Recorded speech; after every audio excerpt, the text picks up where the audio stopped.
halmashauri, mwenyekiti ya Msalala, nilikuwa na changamoto na mkaguzi wenu wa ndani.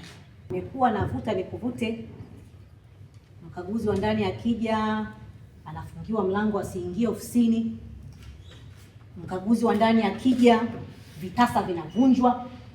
Kweli ofisi ya umma mnamzuia mtu asiingie?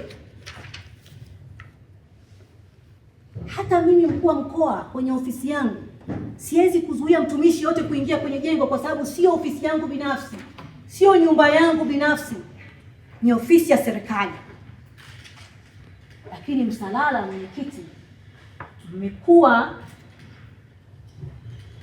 mmejiamini kupitiliza, na leo hii tumepata hati yenye changamoto, hati ya mashaka. Ili kuepuka kutafutana uchawi, nadhani kuna kila sababu ya kuomba halmashauri yetu hii ipate special audit.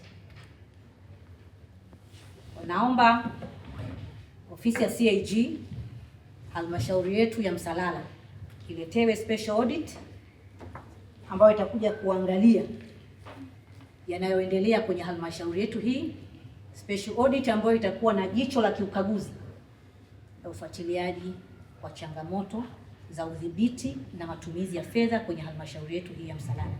Swala la hati ya mashaka ni swala geni. Sisi ni wasafi toka mwanzo, toka 2013 tumejitenga. Kwa hiyo hata sisi hili tunani sasa tutapambana ambayo yako nje ya uwezo wetu. Tulikuwa na siku ya kamati ya fedha, tumwambia kwamba kuna mambo mengine ambayo yako nje ya uwezo wetu, kwa swala la makaimu.